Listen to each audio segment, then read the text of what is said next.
Et donc, la prochaine conférence dont nous allons bénéficier s'intitule « De Boulez aux balades, passage de la technologie Antescofo vers le grand public ».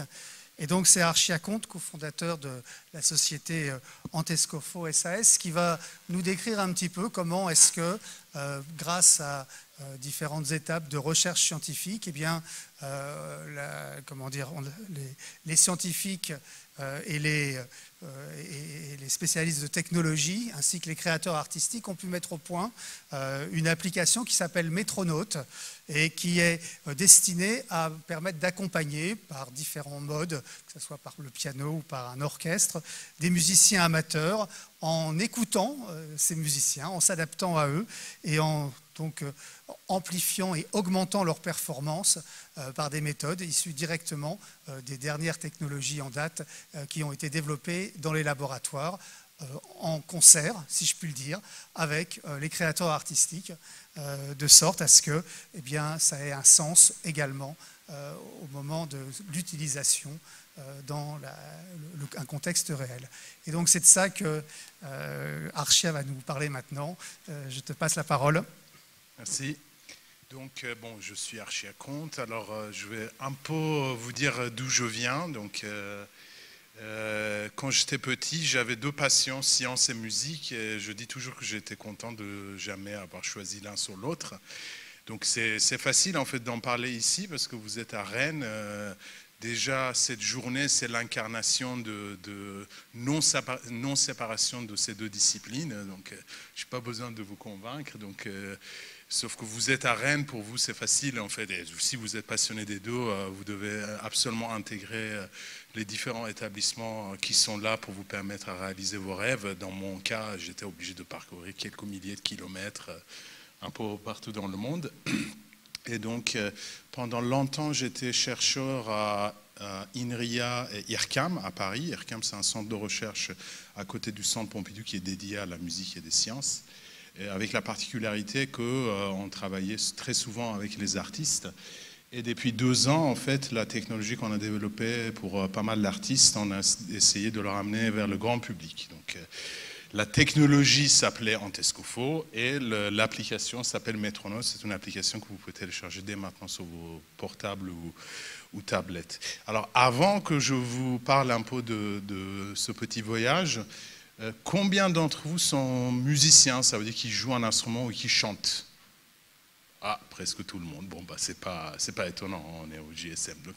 Ok, bon, ça va être facile. Ok, donc, on va regarder une petite vidéo. Donc, c'est une vidéo qui date d'il y a 2 semaines à peu près. C'était au conservatoire de Créteil, en banlieue parisienne. Donc, combien de gens jouent du violon? Ouais, bon, un peu moins, c'est pas grave. Donc, en fait, on a un violoniste. On va voir d'autres instruments, ne vous inquiétez pas. On voit un violoniste, en fait. Il s'agit d'un prof, en fait, de conservatoire qui va jouer une pièce très connue pour les violonistes. Ça s'appelle Sardas. Si vous avez jamais entendu de cette pièce-là, vous allez le reconnaître. C'est un hit de violon. Et les violonistes, ils ont le rêve de jouer ça. Le problème, c'est que c'est très difficile. C'est très difficile, c'est une pièce très très rapide et la difficulté rythmique pose beaucoup de problèmes. Deuxième problème, c'est que c'est une pièce pour violon et orchestre. Quand vous êtes obligé de le jouer tout seul chez vous, c'est un peu, comment dire, ennuyant. Donc en fait, c'est là que Métronaute rentre en jeu. En fait, vous pouvez jouer avec un orchestre et comme vous le voulez, en fait, c'est l'orchestre qui va s'adapter à vous. Donc en fait, ici, c'est un violoniste en fait, qui a vu l'application pour la première fois. Il est en train de jouer sur une tablette. On est en train de juste projeter le tablette sur le mur. Il voit exactement la même chose. Et en fait, il va découvrir l'application. Et la dame que vous voyez là-bas, ce n'est pas Claire Chazal. Ben voilà.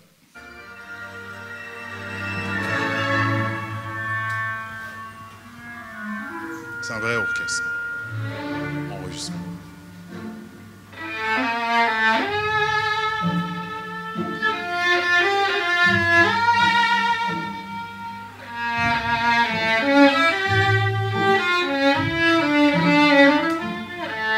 C'est gentil, au début c'est gentil, ça va chauffer.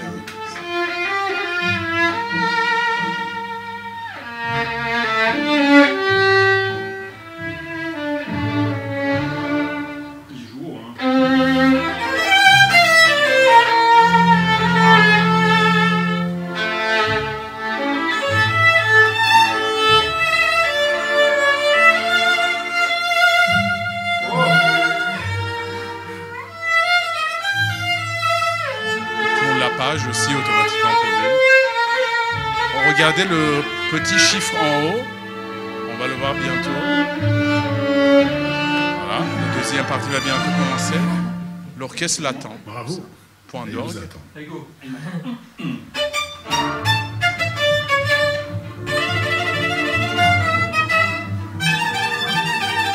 Il peut se tromper, c'est pas grave. Regardez le chiffre en haut, c'est la vitesse à laquelle il est en train de jouer. Il est en train de jouer à 130% de la vitesse originale.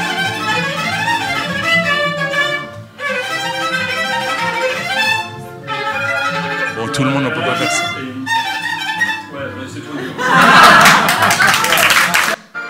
Donc voilà, donc ça c'est Metronote. Donc la vidéo que vous voyez ici, c'est ce que vous allez voir quand vous arrivez sur l'application pour la première fois. Donc il y a un mode magique. Regardez bien le tempo en haut.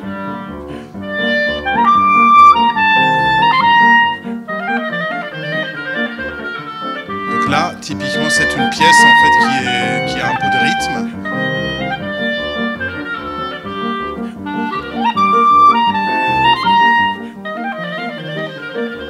Évidemment, l'application, comme c'est numérique, il s'adapte à votre instrument. Donc, vous pouvez jouer cette pièce-là aussi sur saxophone, sur flûte. Il va le transposer automatiquement pour vous. Là, il ralentit. Et tout naturellement, en fait, la partie d'accompagnement, il ralentit avec lui. Donc, en fait, si vous voulez, si vous êtes musicien et pas forcément scientifique, vous trouvez ça normal. C'est tout à fait normal. C'est quand vous jouez avec quelqu'un, en fait, vous jouez de la musique, on joue ensemble, tout se passe bien. Mais en fait, il faut imaginer qu'en tant que musicien, quand vous êtes seul, cette possibilité-là, jusque-là, ça n'existait pas. En fait, on est les premières à pouvoir l'offrir de façon complète à des musiciens. Alors, ça, c'est là où nous sommes aujourd'hui. C'est un outil qui marche sur tous les instruments, y compris la voix, même les instruments comme piano, juste en utilisant votre téléphone. En fait, cette application est bourrée de la technologie. Donc là, j'ai mis quelques mots-clés. Ça veut dire qu'en gros, qu'est-ce qui se passe dans l'application? Il utilise le microphone de votre téléphone pour vous écouter. Donc il a une espèce d'oreille artificielle. Pourquoi? Pour estimer votre vitesse et aussi savoir où vous êtes en train de jouer sur la partition et comment vous êtes en train de jouer la musique. Il utilise cette information-là ensuite pour synchroniser en fait plusieurs trucs. Déjà la partition qui défile, mais aussi l'audio de l'accompagnement que vous entendez de l'autre côté. Et de façon intelligente, c'est vraiment la partie intelligence artificielle de cette application. Et quand je dis intelligence, en fait, il faut que ça soit en intelligence humaine. Ça ne va jamais être comme si vous êtes en train de jouer avec un vrai pianiste, mais ça remplit quand même pas mal de besoins quand vous n'en avez pas à votre disposition, à savoir, en fait, il essaie d'avoir une réaction plus ou moins musicale. Donc ça, c'est en partie très intéressant, on va en parler plus tard. Et peu de gens sachent qu'en fait, derrière tout ça, il y a une recherche ultra mathématique sur les langages formels, les langages de programmation, on va voir ça un peu tout à l'heure. Et il y a beaucoup de traitements sonores très avancés, à savoir, par exemple, on fait une suppression d'écho. Qu'est-ce que ça veut dire? Là, par exemple, là, ici, c'est piano et clarinette, donc c'est plus facile. Mais dans l'autre exemple, on a un orchestre et un violon, en fait. Souvent, l'orchestre rentre dans le micro, parce que les gens, en fait, ce qu'ils adorent sur notre application, c'est l'enregistrement de ce qu'ils font. Et s'il y a l'orchestre qui rentre dans le micro, en fait, ça ne sert à rien, donc on est obligé de les enlever. Donc tout ça, c'est des procédés ultra compliqués. Et en fait, on a réussi à le faire quand on a commencé à travailler avec des gens. On a compris c'est quoi leurs besoins et on a essayé de résoudre des problèmes avec les outils qui ont été développés depuis des années et des années par des chercheurs scientifiques et aussi certains outils que nous avions développés auparavant. Et évidemment, il y a beaucoup de traitements musicaux, on peut transposer la partition. Donc en fait, ce petit appli qui paraît anodin, c'est bourré de plusieurs disciplines. Et dans chaque discipline, en fait, vous avez peut-être des centaines d'équipes de recherche en fait, qui sont très actives. Alors, bon, ça c'est l'introduction sur l'application Metronote. Maintenant, revenons sur le contexte, en fait. Cette application, on l'a développée récemment, mais le contexte initial, en fait, de nos travaux, c'était lié au fait que En fait, on sait tous faire de la musique avec les ordinateurs. Vous n'avez même pas besoin d'avoir des diplômes. Vous utilisez des logiciels, des fois qui sont même gratuitement disponibles. Vous pouvez faire de la musique. Il y a une chose qu'on ne pouvait pas faire à l'époque, vers 2006-2007, quand je me suis intéressé au sujet, qui était l'interprétation. Qu'est-ce que ça veut dire? Quand on mélange un musicien humain, un saxophoniste par exemple, avec un ordinateur, le saxophoniste, chaque soir de la représentation, il change son interprétation. Or, la plupart du temps, en fait, la partie électronique qui l'accompagne, il reste figé, sauf si vous mettez des opérateurs humains, mais un humain ne peut pas intervenir sur tous les paramètres musicaux, et ça ne peut pas donner la même richesse que quand il y a deux musiciens qui jouent ensemble. Donc, il y a un contexte qui est l'association sur scène de l'homme et l'ordinateur. C'est quelque chose qu'on appelle la musique mixte dans le jargon des cercles musicaux. Et l'autre défi, en fait, quand s'était intéressé, c'est, on oublie en fait les machines pour une seconde. Prenez une pièce pour orchestre. Même si vous n'aimez pas la musique classique, c'est quand même un phénomène impressionnant. Qu'est-ce qui se passe? Vous avez 130 musiciens, des fois même plus, sur scène. Il y a un gars, ou peut-être une compositrice, qui a écrit une partition de musique qui ressemble à ça pour ces gens-là. Quand le compositeur écrit cette musique-là, il peut imaginer ce qui va se passer sur scène malgré toutes les variations en fait, qu'il peut y avoir dans chaque représentation. Et quand il passe de là à là, vous savez à peu près ce que vous entendez. Si vous allez écouter un morceau de Mozart, si vous êtes mélomane, vous savez ce que vous allez entendre, mais chaque soir, ça va être différent. Et cette invariance, malgré toute la variabilité d'une interprétation musicale, c'est un truc super magique, en fait. Alors là, on revient sur les machines. L'analogie, en fait, de ça, là, on est dans une phase d'écriture. Pour les machines, c'est une phase de programmation, on peut dire. C'est comme ça qu'on écrit des instructions pour les machines. Mais en fait, les machines n'ont pas cette souplesse qu'on a dans la musique. Cette souplesse qui veut dire que j'ai un programme et je vais être 100% sûr que ça va marcher dans une situation réelle malgré toutes les variations qui sont possibles. Ça veut dire à savoir coordonner tout ce qu'on n'a pas imaginé au départ, etc. Alors, il se trouve qu'il y a des gens qui ont déjà travaillé sur ces deux questions-là de façon séparément. Donc ça, c'est un peu le contexte, si vous voulez, artistique de départ. Et en fait, nous, pour résoudre le problème, on s'est dit, OK, on va oublier les machines, on va voir qu'est-ce qui se passe chez les humains. Imaginez un quatuor à cordes qui joue ensemble. D'ailleurs, si vous êtes intéressé, vous pouvez aller voir la démonstration de chef d'orchestre magique au premier étage. Il y a un quatuor, ils jouent ensemble, ils parlent typiquement des problématiques que je vais vous raconter ici. Ils vont jouer un morceau que vous connaissez. Ils ont chacun leur partition de musique. Qu'est-ce qui se passe sur scène? Et chaque soir, ça va être différent, même si vous connaissez le morceau. Ils sont en train de s'écouter sur scène. En temps réel, ils s'écoutent, ils coordonnent leur action. Alors, ce qui est intéressant, c'est que leur écoute n'est pas parfaite. C'est-à-dire qu'ils n'ont pas une écoute ultra précise et magique de tout ce qui va se passer. Il y a un autre élément, donc malgré cette écoute imparfaite, il arrive à se synchroniser ensemble. Il y a un troisième élément qui est très magique, qui rentre en jeu quand ils jouent ensemble, c'est l'anticipation. Ils anticipent. Ça veut dire que très souvent, c'est encore plus frappant en fait sur des grands ensembles, vous avez des passages rythmiques très très compliqués et en fait il faut qu'ils finissent tous à la fin d'une phrase en fait. Ils doivent tous finir sur un broum en fait. Ils vont tout faire, il va y avoir peut-être des mini-variations, mais ils vont tous converger vers le même endroit. Donc ça c'est parce que les humains sont capables d'anticiper et coordonner leur action au présent en fonction d'une anticipation. Et donc en fait, on devait ramener toute cette intelligence musicale humaine, d'une façon évidemment toujours imparfaite, vers la machine. C'était notre défi initial. Et donc, c'était le début, en fait, de projet en Tescofo vers les années 2007. J'étais en thèse de doctorat. Et en fait, l'idée n'est pas venue comme un prophète dans ma tête. Malheureusement, hein, je ne suis pas un prophète. Et en fait, tout ce qu'on voit, en fait, c'est le fruit de collaboration avec énormément d'artistes et compositeurs. En fait, l'idée de départ de projet Antescofo, donc ça, c'est les années qu'on a passées à IRCAM et IRIA.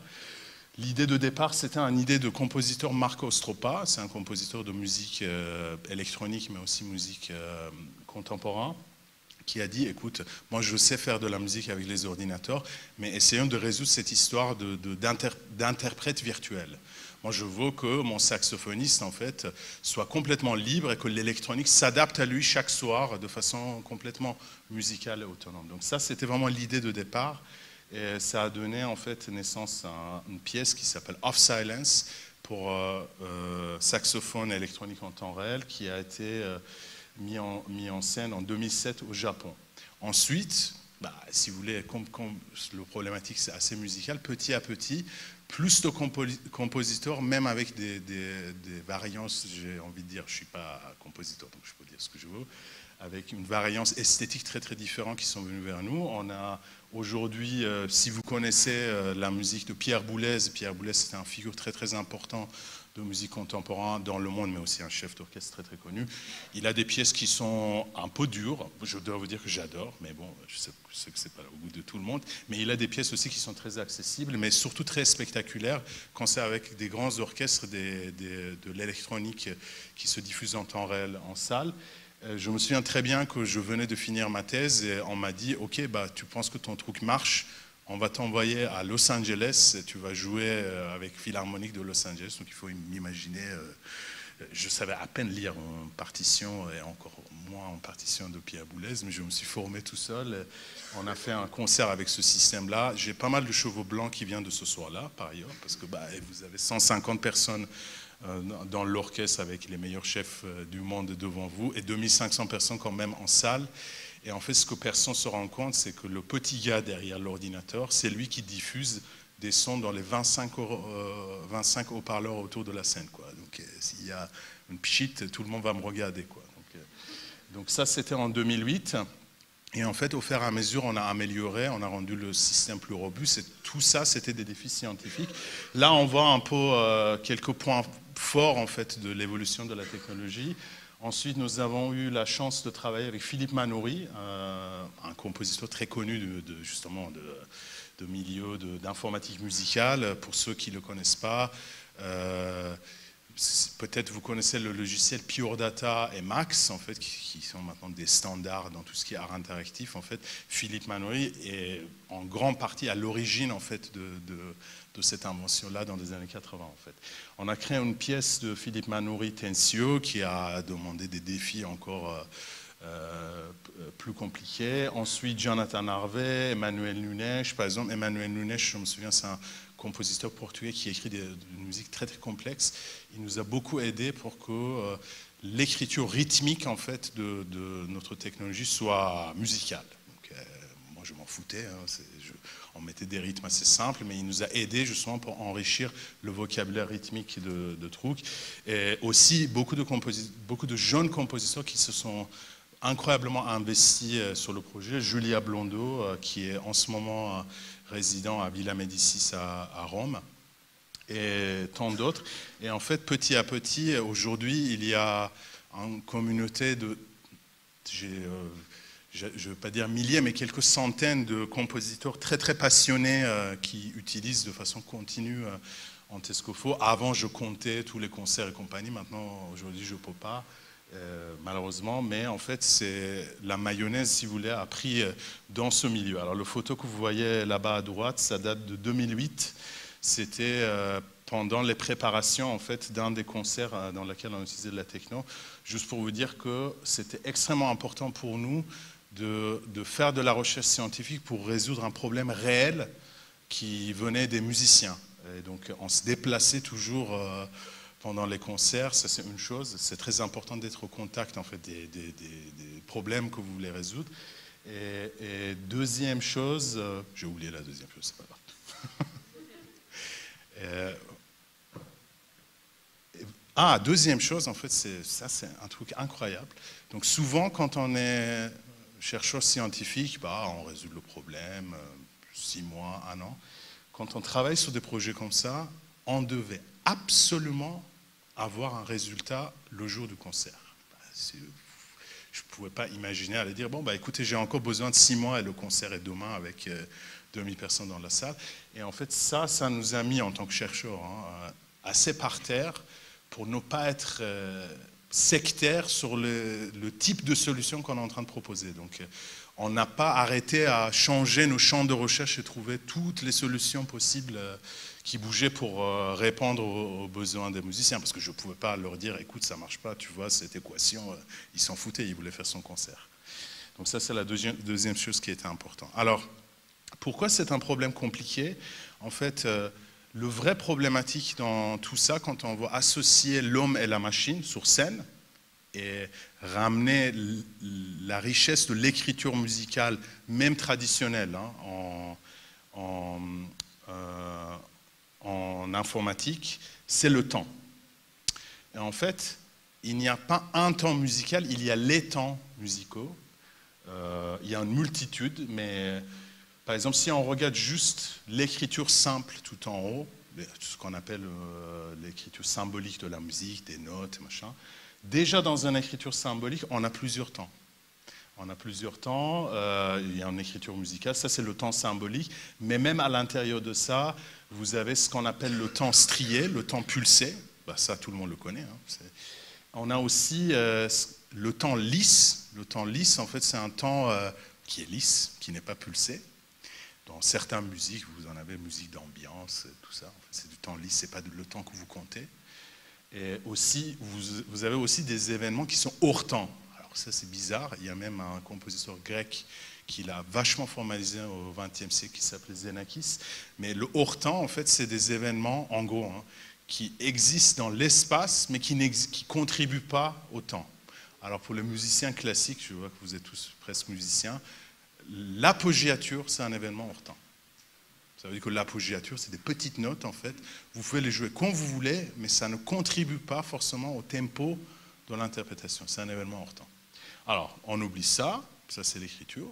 Après, la musique existe sous toutes les formes. Il y a aussi l'audio que vous écoutez. Donc, vous voyez la représentation ici à droite, en fait, c'est le temps du signal audio. Alors, comment est-ce qu'on compte le temps dans un signal audio? C'est par les échantillons sonores.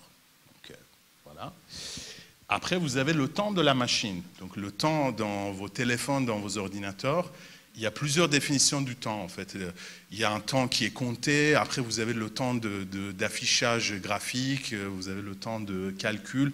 Votre carte son va avoir une autre horloge, une autre façon d'avancer le temps, etc., etc. Et enfin, on a le temps humain. On a le temps humain qui est quelque chose d'assez magique. Il y a un compositeur français très connu du XXe siècle qui est aussi le père fondateur de mouvement musique spectrale qui a écrit un excellent article, je vous conseille de le lire, qui s'appelle Tempus ex machina, qui parle en fait de ce temps humain et il appelle ça la peau du temps parce que c'est très très fragile. Et la meilleure façon pour le décrire, je pense que c'est le dessin de Dali. Vous voyez les horloges en fait qui sont complètement déformées.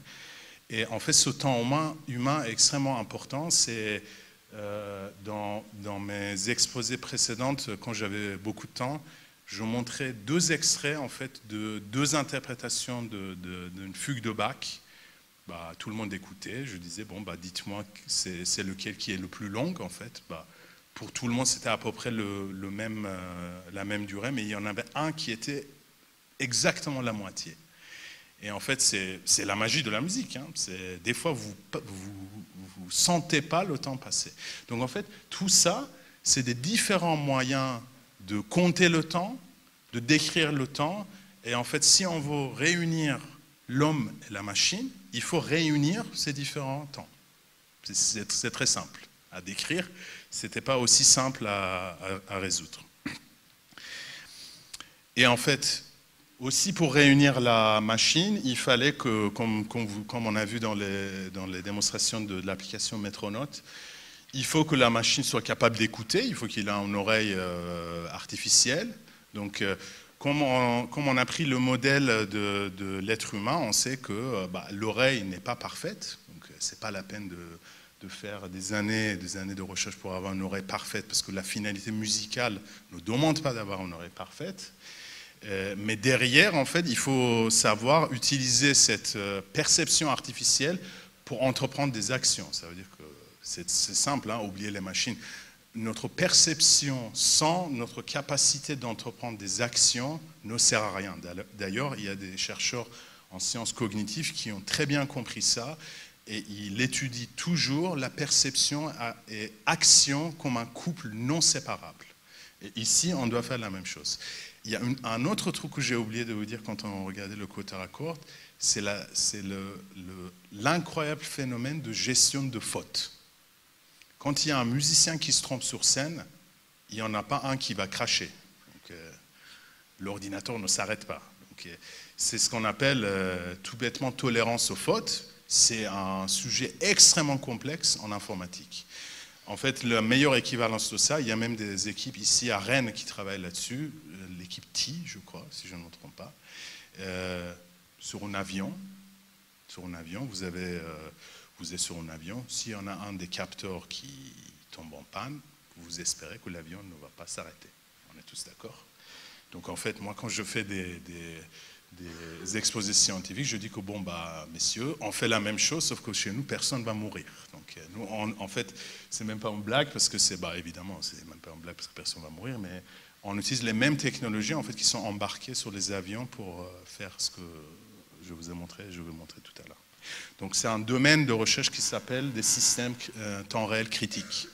Et je pense que si je ne me trompe pas, la France est un des champions en fait, mondial dans ce domaine, via plusieurs entreprises et plusieurs équipes de recherche, dont un qui est à Rennes, à INRIA. Et aussi des systèmes réactifs, des programmations synchrones, etc., etc. Et ici, dans la partie perception, on a tout ce qui est mots-clés, on entend dans les journaux en ce moment, intelligence artificielle, apprentissage automatique, théorie de l'information, etc., etc.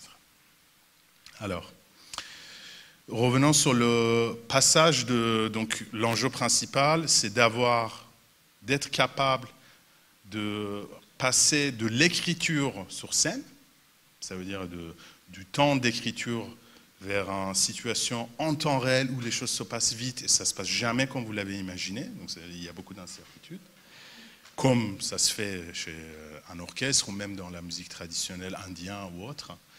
Et aussi travailler avec l'anticipation. L'anticipation au moment d'écriture, ça veut dire que quand je suis en train d'écrire un programme, je vais anticiper qu'est-ce qui va se passer en fait à un moment donné, mais sans pouvoir décrire toutes les situations possibles et gérer cette anticipation au moment de l'exécution, malgré toutes les variances qu'il y en a. Donc, si c'est difficile de l'imaginer musicalement, pensez à l'avion. Le type qui programme le pilote automatique de l'avion, il doit être sûr que le truc il va faire son boulot malgré les variations météo et tout ce qui se passe, pour simplifier. En musique, c'est la même chose. Nous, on le fait de façon naturelle et on essaie de le ramener. Et donc, c'est là qu'on s'est rendu compte que notre système d'intelligence artificielle, blablabla, écoute artificielle, n'était pas juste un système intelligent dans le sens perceptif du terme, c'était aussi un langage. En fait, on a dû écrire un langage informatique. Un langage, ça sert à quoi? Un langage, ça sert à décrire ce que vous voulez faire de façon précise, simple et directe.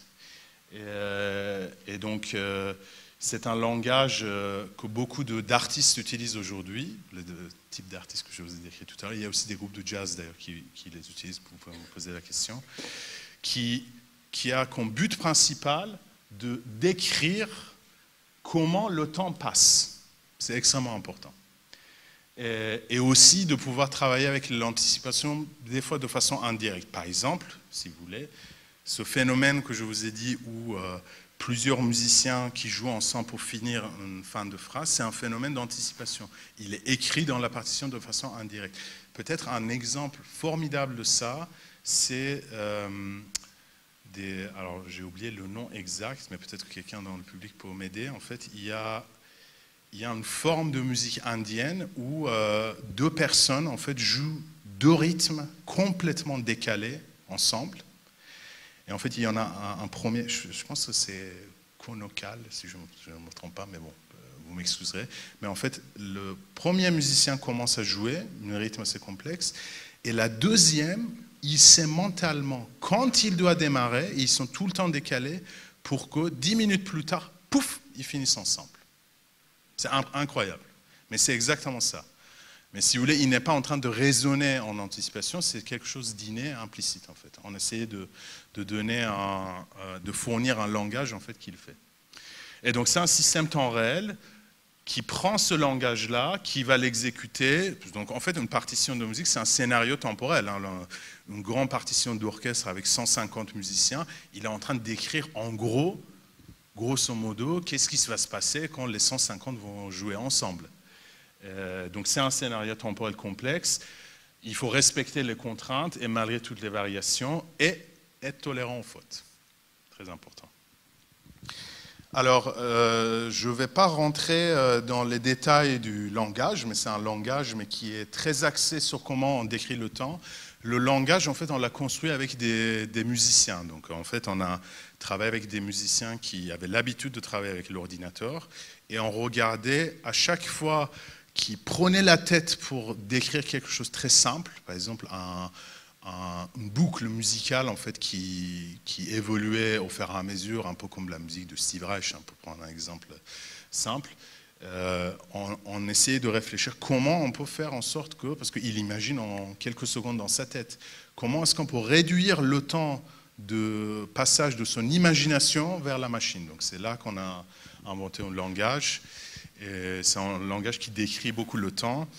Et après, en fait, ce qu'on n'imaginait pas, c'est que les compositeurs, les artistes, en fait, sont des maîtres du temps. En fait, ils sont capables de créer des relations temporelles extrêmement complexes. Donc, au fur et à mesure, quand on a travaillé avec eux, on était obligé de s'approcher à des chercheurs très pointus dans le domaine des langages temporels, à savoir Gérard Berry, qui est professeur au Collège de France, qui est en grande partie responsable de Airbus A380, entre autres. Aussi Nicolas Halbwachs et aussi Albert Benveniste, qui était un chercheur ici à Rennes, pour comprendre en fait comment ces gens-là, en fait, ils traitent la question de tolérance aux fautes et le temps. Alors, ils ont un truc, ces gens-là, quand on travaille sur les avions et centrales nucléaires et les TGV, en fait, ils utilisent tous les mêmes systèmes critiques, on dit. Ils ont quelque chose assez confortable que nous, on n'avait pas, qui est qu'ils pouvaient fournir en fait, des programmes qui sont statiques. Ça veut dire qu'à un moment donné, en fait, le programme il ne va pas trop bouger. Et nous, on ne pouvait pas faire ça parce que chaque interprétation est complètement différente et dynamique. En plus, pour ceux qui sont très scientifiques, c'est dynamique de façon non linéaire. Et donc, on a vu avec eux, en fait, ils nous ont pas mal aidés pour cette histoire de comment on décrit le temps et comment on le synchronise après. Je vais vous montrer un exemple, c'est un peu geek, hein, vous m'excusez, c'est la dernière slide où c'est des sujets geeks. En fait, là, j'ai un petit programme, en fait, vous voyez quelque chose qui est écrit un loop, en fait, qui crée juste une ligne droite. On voit le résultat à droite. Et en fait, ce que je peux faire, c'est que tout en gardant une ligne droite, en fait, je peux lui dire, écoute, là, dans ce qu'on voit en haut, en fait, il y a un élément qui est important, qui est la périodicité, en fait. Je lui donne une périodicité, je lui dis que chaque 0,1 temps, tu m'imprimes un point, en fait. Donc, ça fait une ligne droite. Dans ce deuxième programme, je suis en train de lui dire, là, au premier, je t'ai dit que le temps va passer chaque 0,1, par exemple, seconde. Ici, je vais te dire que le temps qui passe, c'est un processus, et je vais te dire comment ce processus va évoluer dans le temps. Et donc, la ligne droite va devenir quelque chose comme ça. Et ensuite, je peux évidemment le rendre encore plus complexe, parce que dans la deuxième, en fait, on a un autre variable qui peut dériver de l'autre. En fait, c'est ce qu'on appelle un héritage temporel, en fait, dans le programme, qui va rendre beaucoup plus facile la coordination de différentes horloges, différentes notions du passage de temps dont je vous ai décrit. Donc souvenez-vous, on a le temps symbolique, on a le temps par échantillon, on a le temps de la machine et on a le temps humain. Alors ça, c'était encore une autre histoire, on va y revenir.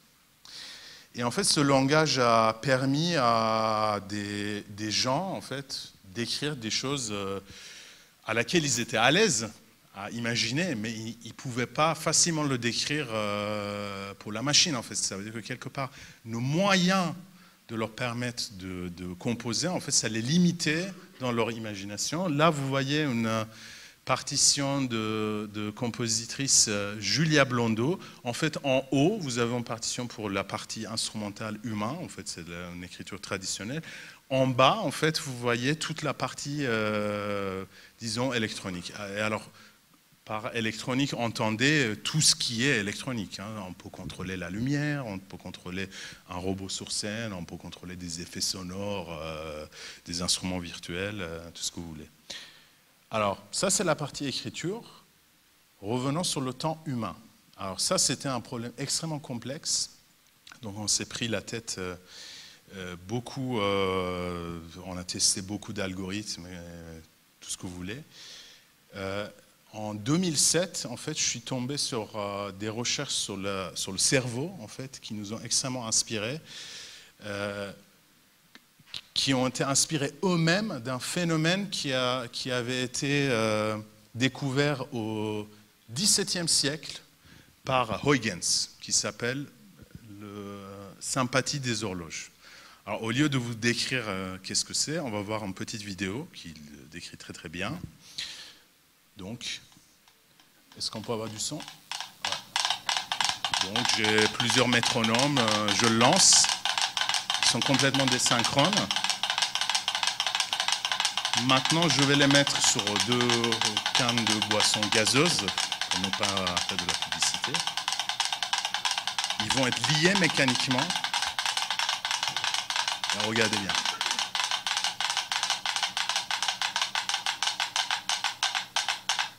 Ils sont synchronisés. Alors ça, c'est sympathie des horloges. C'est un phénomène qui existe dans la nature. Il y a des chercheurs en sciences cognitives qui ont allé très loin pour dire, après ça c'est des discussions sectaires, bon, je ne rentre pas dedans, mais en fait ils disent que ce phénomène existe, et en fait ces 2 oscillateurs qui se synchronisent s'ils sont liés, en fait ils existent quand même, il y en a même qui disent que tout le cerveau en fait travaille comme ça, même les saisonnalités c'est à cause de ça, etc., etc. Mais sans rentrer dans ce débat-là, en fait, c'est là qu'on a trouvé en fait notre bonheur. En gros, quand vous jouez avec un Antescopho ou métronote, c'est comme si vous êtes un métronome et que notre application a son propre métronome. Et ce qui vous lie, en fait, cette partie mécanique qui vous lie, en fait, c'est l'écoute artificielle. C'est très simple. Ça veut dire que si vous jouez avec notre application, vous avez peut-être même remarqué quand le musicien il accélérait, il ralentissait, la machine ne va pas réagir tout de suite, il va réagir au fur et à mesure. Ça veut dire que si vous changez d'un coup votre vitesse, il va petit à petit converger vers vous. En fait, il se passe exactement ici. Donc, quand on le met en fait, sur les supports mécaniques, petit à petit, ils vont commencer à synchroniser. Et en fait, ce phénomène-là, c'est des chercheurs en sciences cognitives qui l'ont découvert en étudiant le synchronisme rythmique chez les enfants. Donc, ils demandaient en fait aux enfants de mimer les rythmes. En fait, ils ont découvert qu'en fait, ce phénomène en fait chez les enfants, ça ressemble beaucoup à ce truc-là. Ils ont formalisé et nous l'avons intégré de façon numérique en fait dans nos algorithmes. Alors, évidemment, ça ne décrit pas tout le mystère du temps humain, mais au moins, ça nous rapproche en fait un pas vers l'homme dans notre approche numérique. Et donc, l'idée, évidemment, c'était de satisfaire tout le monde. Donc, je vais vous montrer plusieurs vidéos pour finir. D'abord, on va regarder quelques vidéos dans le contexte de création musicale, donc tous ces trucs compliqués qu'on a vus. Donc, la première, en fait, c'est un concert à Berlin où on a un violoniste qui va jouer du violon. Mais tous les autres sons que vous entendez, c'est des sons électroniques qui sont calculés à partir de son violon et diffusés dans une vingtaine de haut-parleurs dans la grande salle que vous voyez ici. Et si je ne me trompe pas, on va me voir même, c'est une vidéo de Arte. Voilà, j'étais très jeune à l'époque, vous voyez. C'était avant le truc de Los Angeles.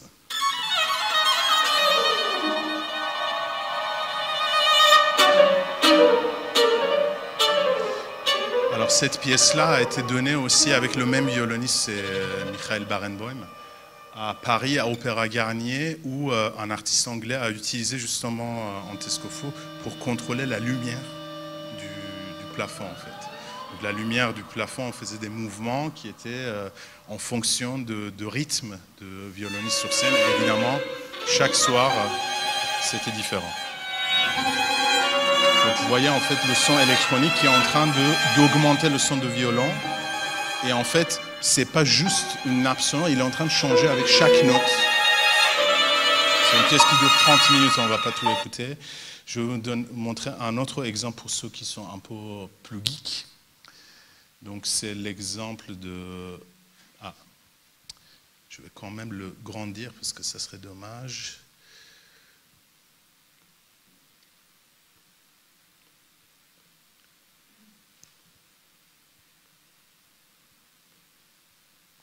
Voilà, la deuxième exemple, c'est...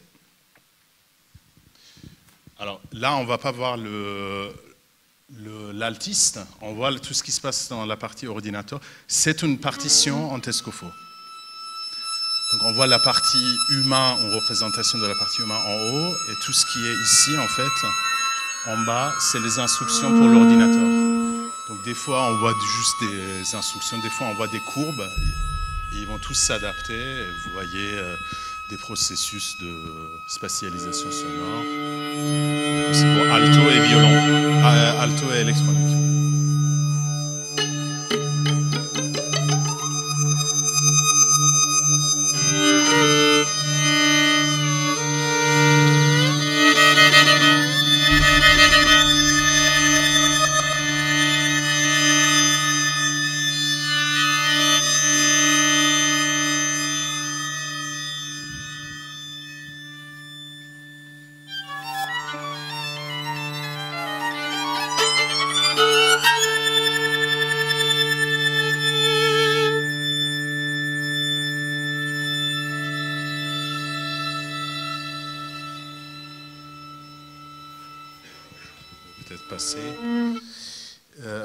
Encore pour ceux qui sont très en informatique musicale, je me permets comme on a un JSM.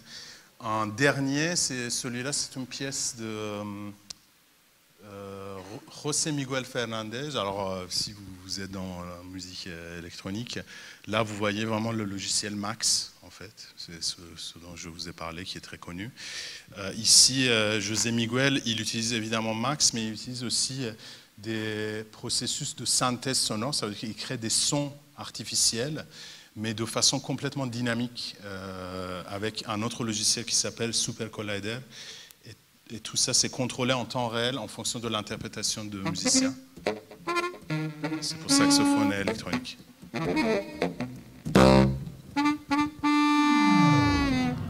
Donc vous voyez les sons de synthèse à droite, en fait, qui se créent, qui meurent, qui naissent.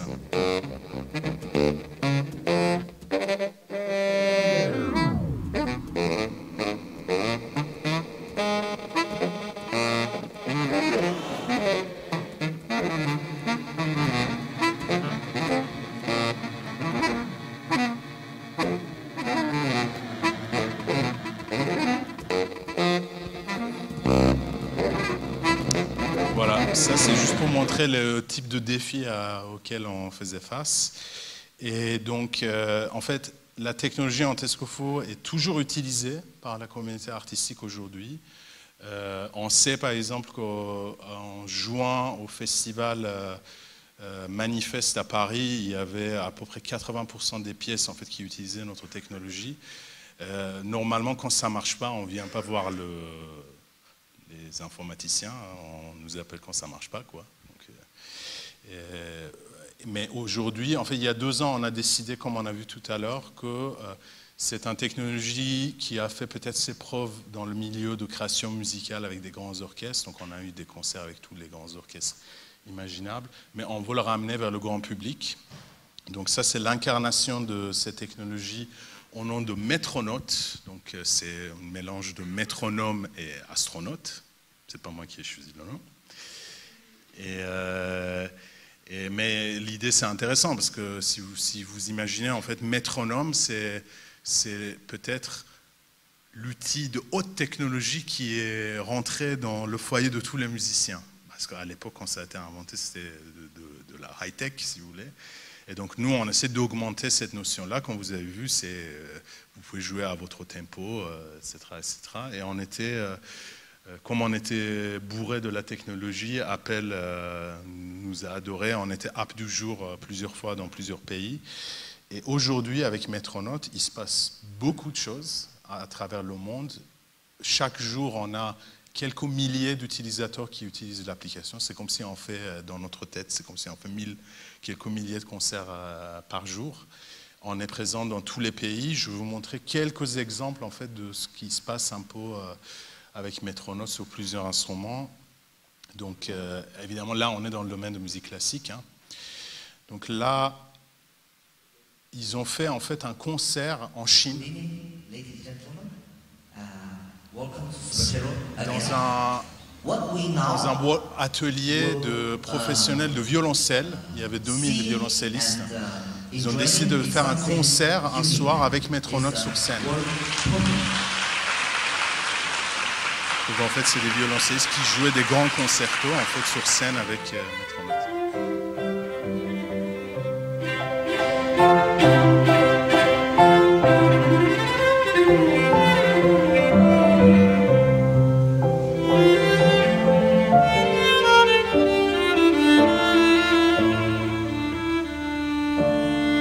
Ça a été diffusé sur la télé chinoise. C'est pas moi qui ai écrit les sous-titres.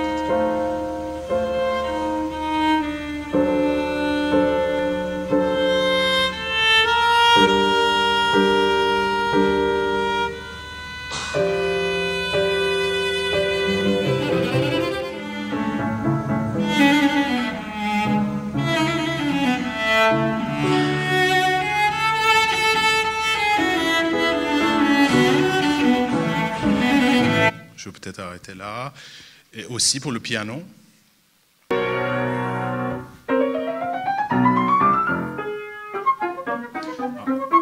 Ici, c'est le flûte. C'est la flûte qui est virtuelle. Et en fait, il se trouve que c'est un séance de test au Conservatoire de Paris. En fait, le son de flûte qu'elle entend, la pianiste, c'est sa copine de classe d'à côté, en fait. Ils sont censés travailler ensemble, mais ils n'arrivent pas tout le temps. Donc là, on testait en fait si... Mais évidemment, aujourd'hui, ça c'est des anciens vidéos où vous pouvez jouer des grands concertos de Mozart avec.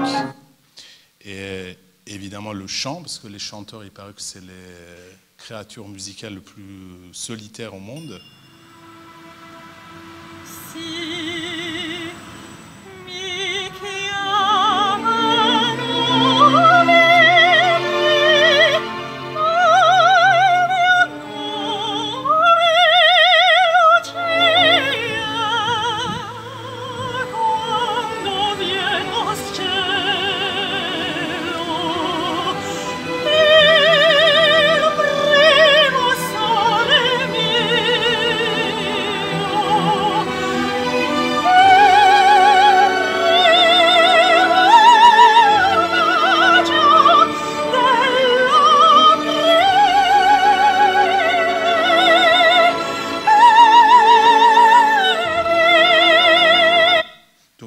C'est une vraie utilisatrice de Metronote, hein.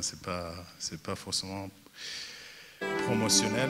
Et ça, c'était une séance encore il y a quelques mois dans un conservatoire de banlieue parisienne pendant la nuit de conservatoire en fait. Donc ils se mettaient à plusieurs, ils jouaient en fait avec l'accompagnement.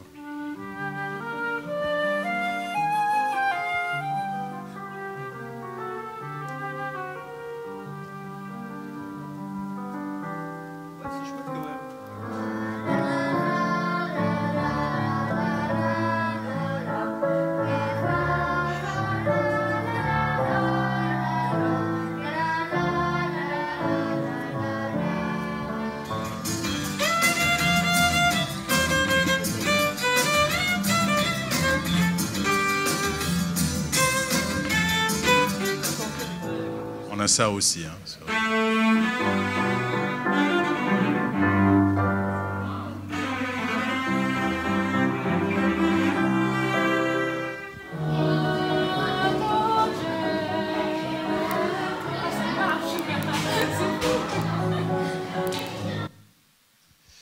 Voilà, et donc vous allez me dire peut-être que, bon d'accord, tout ça c'est sympa, c'est musique classique et compagnie, la musique moderne d'aujourd'hui dans tout ça, et donc évidemment on y travaille, et je vais peut-être terminer avec une petite démonstration, vous avez le droit de rigoler, donc c'est ce qu'on va faire dans les mois à venir. Hey Jude, don't take it back. Take a sad song. Bam bam bam bam bam bam. Bam bam bam bam bam bam bam.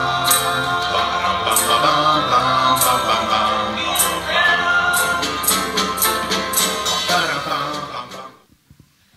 C'est pas moi. Hein. Donc évidemment, l'idée, c'est, vous connaissez peut-être le karaoké, mais pendant le karaoké, c'est vous qui devez suivre le morceau, mais là, vous pouvez créer vos versions. C'est ce qu'ils font apparemment beaucoup les ados sur YouTube et compagnie. Donc notre travail, c'est un travail d'équipe. Donc évidemment, je n'ai pas fait tout ça tout seul. Et je dédie cet exposé à David Wessel, un grand chercheur dans le domaine d'informatique musicale, qui nous a quittés il y a quelques années. C'est une figure extrêmement importante parce que il y a beaucoup de choses qu'on connaît aujourd'hui, à savoir des synthétiseurs, plein de logiciels qu'on utilise sont là grâce à lui. Et il avait une influence énorme en fait sur notre domaine, et il était aussi le premier à vouloir enseigner notre langage à UC Berkeley, là où il enseignait ces dernières années. Je vous remercie et j'attends vos questions. Merci. Merci beaucoup, Arshia. J'ai un micro dans les mains, mais ne vous inquiétez pas, je ne vais pas me mettre à chanter. Simplement, je vais vous demander s'il y a une ou deux questions. On a 5 minutes, grand maximum pour les questions, pour ne pas trop glisser sur le timing. Donc, est-ce qu'il y a une ou deux questions pour Arshia Conte, s'il vous plaît? Oui.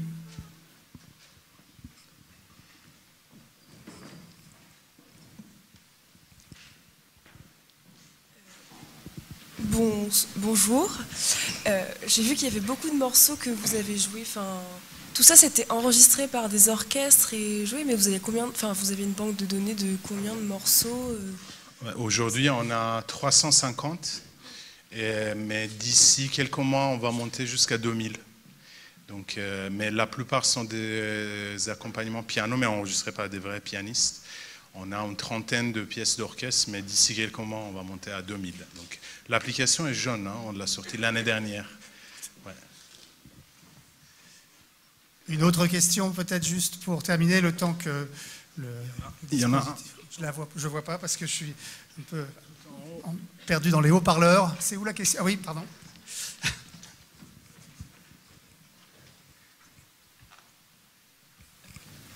Bonjour. Vous permettez à l'interprète de modifier le tempo, que la bande s'adapte au tempo de l'interprète. Est-ce que vous comptez faire pareil pour les nuances? Genre si l'interprète veut jouer un passage un peu plus piano, est-ce que l'orchestre peut s'adapter? Oui. Merci. C'est naturel. Bien. Écoutez, il y a une dernière question, alors on va profiter. Mais vous pouvez venir m'en voir après aussi. Hein. Oui. Dans votre tout premier extrait que vous avez passé avec le professeur de violon, ce professeur a dit « Ah, il joue un petit peu haut ». Est-ce que c'est... Il joue quoi? Haut. L'orchestre devait jouer haut. Ouais, c'était le diapason de l'orchestre. D'accord, ok. Qui n'était pas... Ouais, parce que les orchestres, pour ceux qui ne savent pas, chaque instrument est accordé sur un diapason, et souvent les orchestres ne peuvent pas avoir le même diapason que... Et donc, il y a un diapason dans l'appli où on peut l'ajuster. Ouais. Ok, merci beaucoup. C'est la magie numérique. Hein. On ne ramène pas d'accords d'or. Bon, je vous propose donc de remercier Archia une dernière fois pour cet exposé qui nous a bien montré tout un panorama de ce que les nouvelles technologies et toute la recherche qu'il y a derrière peuvent offrir pour la création musicale aujourd'hui.